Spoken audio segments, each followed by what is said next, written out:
Alright, here we go. Forgive me, I'm just getting over a cold, which is why this isn't recorded and turned in a few days ago.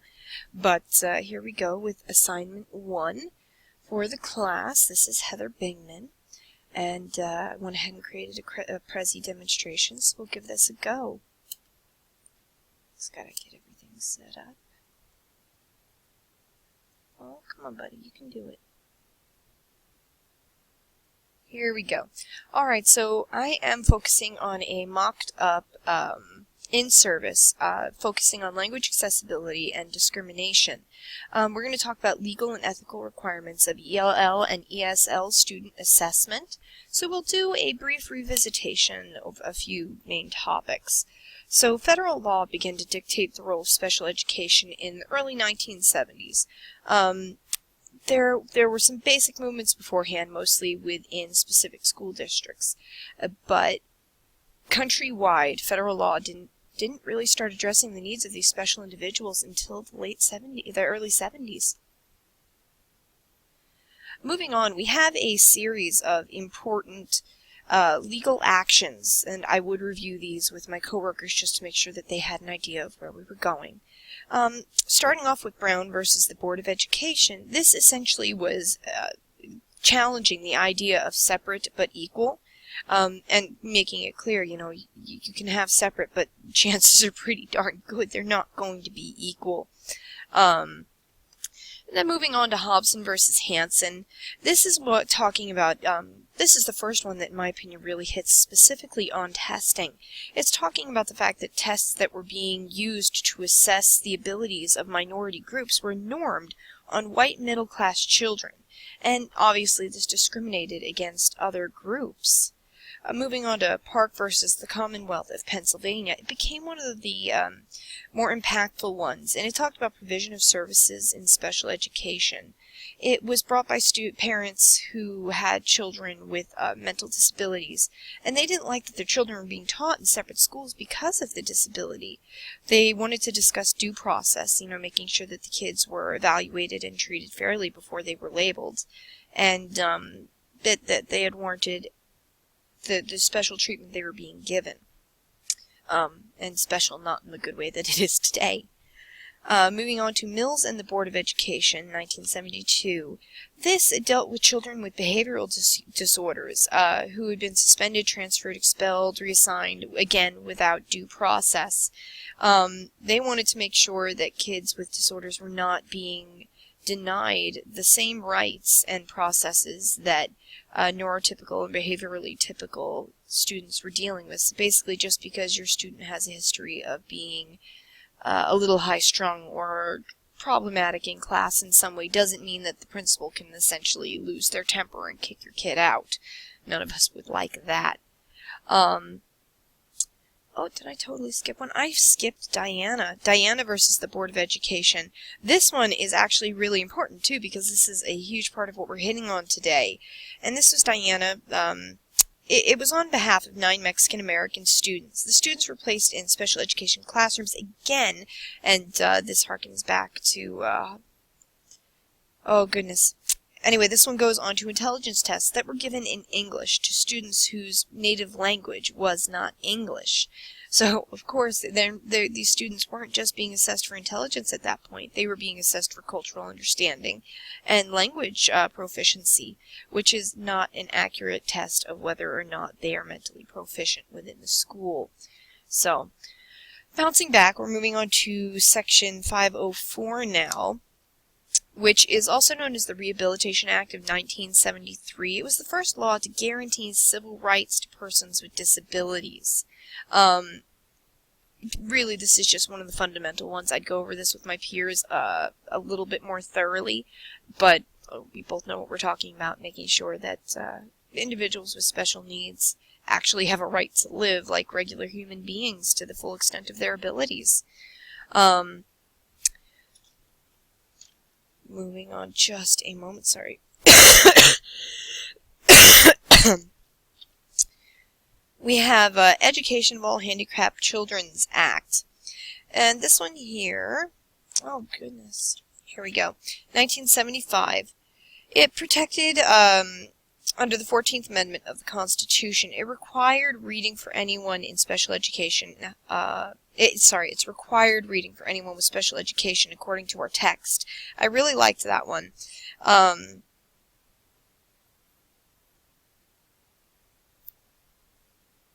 Hold on just a second, I have to go get some tea.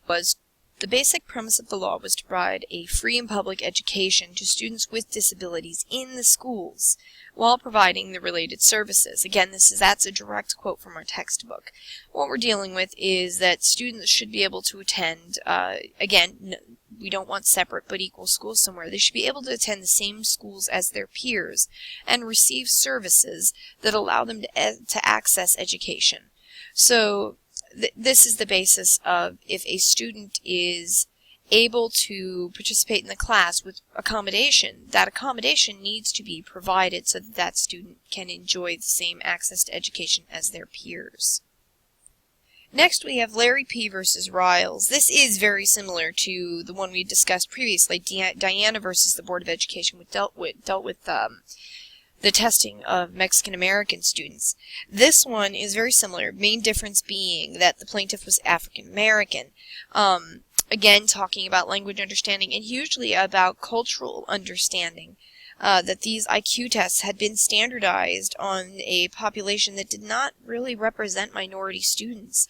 So these kids didn't have a proper understanding of the questions that were being asked. So these tests weren't truly testing their abilities, it was testing their understanding of white culture, essentially. IDEA, back in 1990, was the launch of some of the first of the person-first language. So rather than having a class of disabled students, you had a class or a set of students who had disabilities. So rather than being an autistic student, it's a student with autism, as of course you know, being a professor. But this also amended some issues with services to children, making sure that they had them from ages 18 to 21 years. That needed to be described more properly, what was available to these kids. Transition services were also defined, as well as the role of assistive technology, which was included in the law so students in need of these devices and services would be able to get them. It also went over some issues with children with traumatic brain injury and autism, and made sure that they were included as part of this disabled group, thereby increasing the number, to quote the textbook, increasing the number of federally approved categories of disabilities by 2. So what that was just saying is, it added traumatic brain injury and autism to the list of disabilities that had rights to claim these types of services. Now, of course, we have No Child Left Behind, which theoretically is set up to ensure that all students, including students with disabilities, are participating in the monitoring process, and it's supposed to provide appropriate instruction. It's tied into standards-based assessment. Each state has to monitor the schools for compliance, and this is me quoting the textbook again, just to make sure I get this exactly right. Yay, laws. But each state must monitor schools for compliance, which translates into accountability issues at all levels, including the teachers and the schools. It's caused the reshaping and rethinking of the educational school system paradigm, and that's on page 10 of chapter 1. So the basic function of these laws and acts that have occurred have been to make sure that these students are receiving a free and appropriate public education and are getting the tools and services that they need in order to fully participate and benefit from the education they're being given.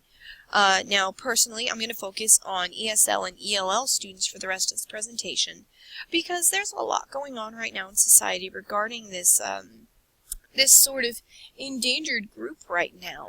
And I don't think a lot of folks really know how to deal with it. So we're going to move on here and go on to what is language accessibility. Primarily, first and foremost, this is going to be avoiding educational discrepancies. Going back to Diana, the case with Diana and the Riles P case, we're talking about making sure that the tests are appropriate for the students.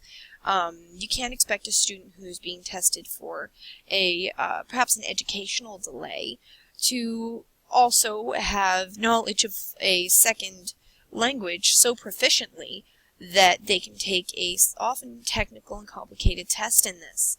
It also includes communicating with bilingual families. These kids, their families won't necessarily even have the language capacity that they do for whatever language the test is going to be in. So we're going to talk about making sure that testing materials can be reviewed with the parents in their native language so that everybody understands precisely what is going on.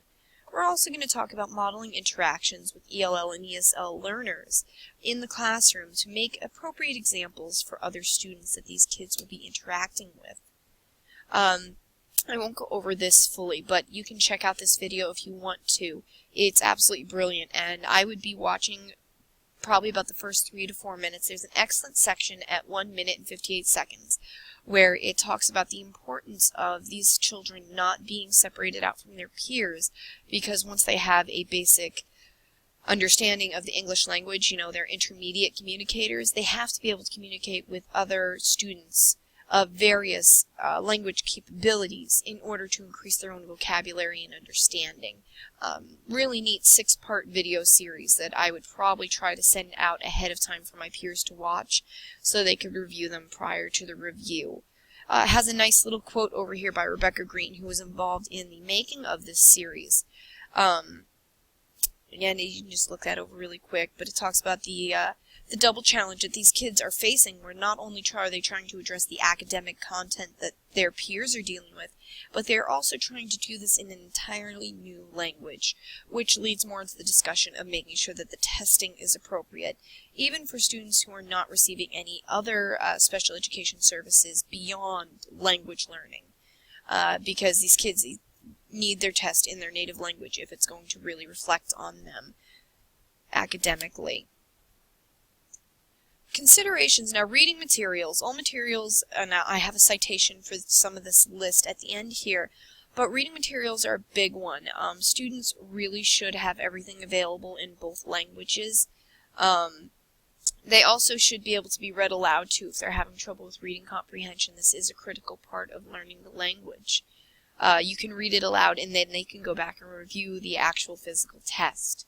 Writing activities should also be able to flip both ways. So if they're supposed to read it, they should be able to have somebody read it to them. If they're going to be writing it, they should also be able to do an oral response. So it's one of those things of taking the time to check comprehension on multiple levels and incorporating UDL within the classroom. Moving on, activities requiring oral responses may be provided in writing. Visual supports, of course, this is helpful. If it's useful to the student, vocabulary and key contextual topics should be supplemented with all sorts of manipulatives and things that the kids can use to better build that association. Students don't always like when you put it this way, but it is true. Humans learn language in a certain way. You can't walk up to a toddler who's learning their first words and try to teach them spoon in the abstract. You're going to actually show them a spoon. You're going to give them a visual support so they can associate the word with the spoon and maybe the activity of eating. We're also going to be talking about flexible grouping. This harkens back to what I would have discussed when we were watching the video, which is that kids need to be exposed to other students of multiple levels of language capability so that they have the ability to practice and get examples at different levels. It allows those who are a little bit behind to be able to catch up, and those who are a little bit ahead to, start building some of those important bridges. When teachers are doing sorting into groups, they need to remember that they should not be sorted in homogeneous groups. Do not keep all of your entry levels together. Do not put all of your advanced students together. That does not provide them the ability that they need to associate it with multiple levels of language proficiency. And you can see down here, this is where I got this. It's a really nifty little site, or pamphlet, I should say. Again, worth checking out if you've got the time.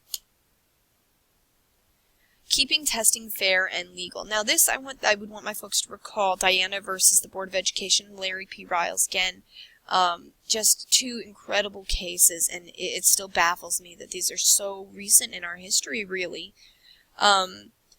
So when we're talking about testing with these students, we face a few unique challenges.